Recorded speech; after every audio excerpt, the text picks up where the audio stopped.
Next article है classification of dynamical system. तो करते हैं इसका solution start. In general there is an 8 fold का classification of all known dynamical system.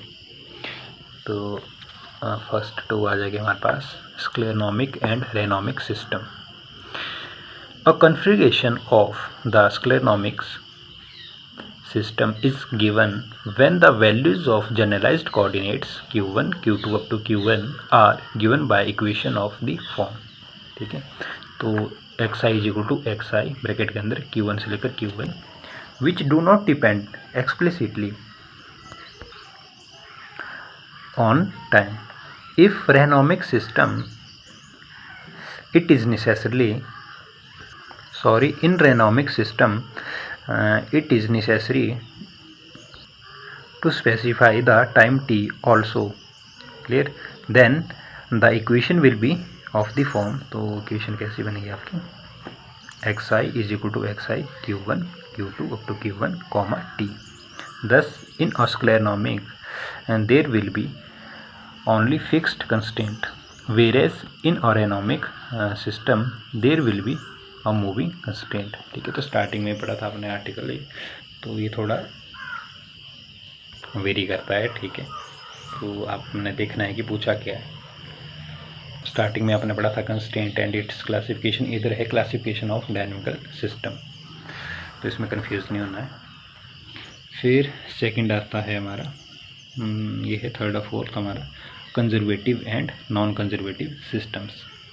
तो in a conservative system the generalised forces q1 q2 up to q1 are derivable from potential energy v is equal to v bracket में आ जाएगा q1 q2 up to q1 by relations q1 is equal to minus curly v over curly q1 comma q2 is equal to minus curly v over curly q2 up to q1 की जो value है वो हमारे पास, और q1 आ जाएगा हमारे पास q1 is equal to minus curly v over curly q1 और q vector q is equal to minus delta v, sorry gradient v। Otherwise and non conservative systems. फिर इसके बाद है हमारे पास holonomic and non holonomic systems. तो let q1 q2 up to q1 be the generalized coordinates describing our system and let t denote the time if the constraint of the system can be expressed as equation of the form। Means की जो fi है, ठीक है, fi bracket में आ जाएगा q1 q2 up to q1 comma t is equal to 0 which is independent of generalized velocities q1 dot q2 dot up to q1 dot, then the system is called holonomic। तो कब क्या होगा हमारा system holonomic। However, if the constraint cannot be expressed as equation involving generalized coordinates, then the system is called non-holonomic। ठीक है, फिर last आता है हमारे पास bilateral and unilateral. Bilateral and universal system.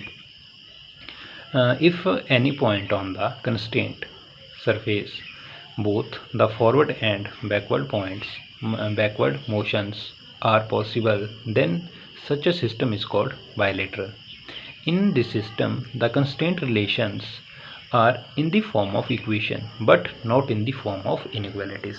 ठीक है, however if at some point on the constraint surface the forward motion is not possible while the constraint relations are expressed in the form of inequalities। ठीक है, तो ये इसमें difference है।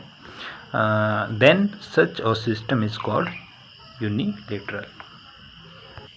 Okay, तो I think ये यूनिलेटरल होगा, universal लिखा है आई थिंक, चेक कर लेना है इसको।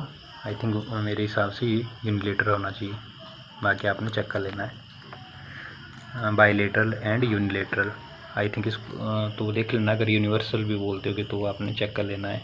ठीक है, अगर बाकी आपने इधर यूनिलेटरल लिखना है, अगर यूनिवर्सल भी होगा चेक कर लेना है आपने एक बार कि यूनिवर्सल होता है कि नहीं होता है। ठीक है, मेरे अकॉर्डिंग इधर यूनिलेटरल होना चाहिए, बाकी आपने चेक कर लेना है।